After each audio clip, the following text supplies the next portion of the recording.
ছাত্র জনতার অভ্যুত্থানের আগে বিশ্ববিদ্যালয়গুলোতে একচ্ছত্র আধিপত্য ছিল ছাত্রলীগের। জগন্নাথ বিশ্ববিদ্যালয় ক্যাম্পাসও এর বাইরে নয়।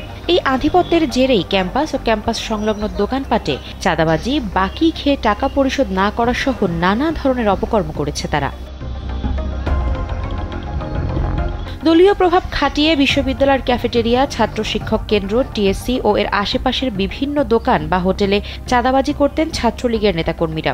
শুধু চাঁদাবাজিই নয়, দল বেঁধে গিয়ে খেয়ে টাকা পরিশোধ না করারও নজির রয়েছে। টিএসসি ও ক্যাম্পাসের ক্যাফেটেরিয়া মিলিয়ে ছাত্রলীগের নেতাকর্মীদের বাকি খাওয়ার পরিমাণ 15 লাখ টাকার বেশি। সম্প্রতি কালবেলার অনুসন্ধানে উঠে এসেছে এসব চিত্র।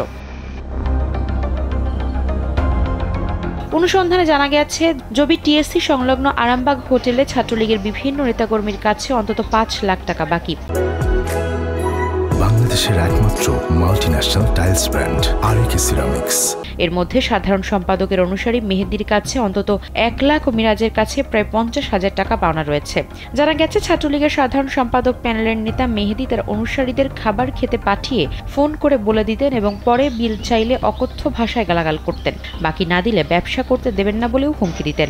এছাড়া টিএসসির চায়ের দোকান থেকেও বাকি খেয়ে টাকা পরিশোধ করতেন না তারা। টিএসসির খোকন মামার চায়ের দোকান থেকে বাকি খেয়ে বিল পরিশোধ করেননি অনেকেই। এই দোকানি জানান, ছাত্রলীগের নেতাকর্মীদের কাছে 1 লাখ টাকার বেশি বাকি পড়ে রয়েছে। টিএসসির ভাতের হোটেলেও দেখা গেছে একই চিত্র। আনোয়ারের ভাতের হোটেল থেকে বাকি খেয়ে বিল দিতেন না শাখা ছাত্রলীগের সাধারণ সম্পাদক আক্তার হোসেনের অনুসারীরা। সাধারণ সম্পাদকের অনুসারী মিরাজের নির্দেশে বাকি খেতেন কর্মীরা। এই দোকানি জানান, সভাপতি ও সাধারণ সম্পাদকের কর্মীরা 1 লাখ টাকার বেশি বাকি খেয়েছেন। আর টিএসসি সিঙ্গারা সামুচার দোকানে ছাত্রলীগের নেতাকর্মীদের বাকি খাওয়ার কোনো হিসেব নেই। দোকানিরা বলেন, প্রতিদিন ছেলেরা আসতো, খেত, টাকা না দিয়ে চলে যেত। টাকা চাইলে গন্ডগোল করত।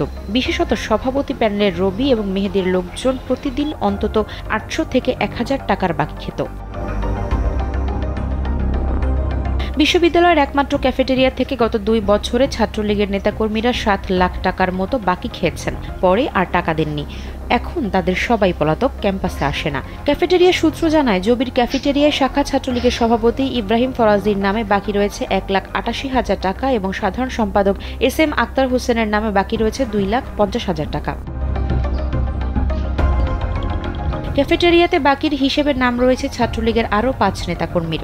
শাখা ছাত্রলীগের সভাপতির মাইম্যান খ্যাত রবিউল ইসলাম রবির নামে 52,000 টাকা।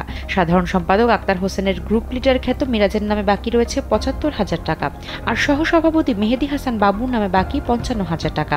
অভিযুক্ত ছাত্রলীগের নেতাকর্মীরা সবাই পলাতক থাকায় এ বিষয়ে তাদের বক্তব্য জানা যায়নি। আর এ বিষয়ে অবগত নন বলে জানিয়েছেন বিশ্ববিদ্যালয়ের ছাত্র কল্যাণ পরিচালক ডক্টর KAM রিফাত হাসান। এ বিষয়টি সত্য হলে এবং যাদের বিরুদ্ধে অভিযোগ তারা নিয়মিত ছাত্র হলে টাকা আদায়ের চেষ্টা এবং প্রশাসনিকভাবে আলোচনা করে ব্যবস্থা নেওয়া হবে বলে জানান তিনি। আফসারা নাজ, কালবেলা।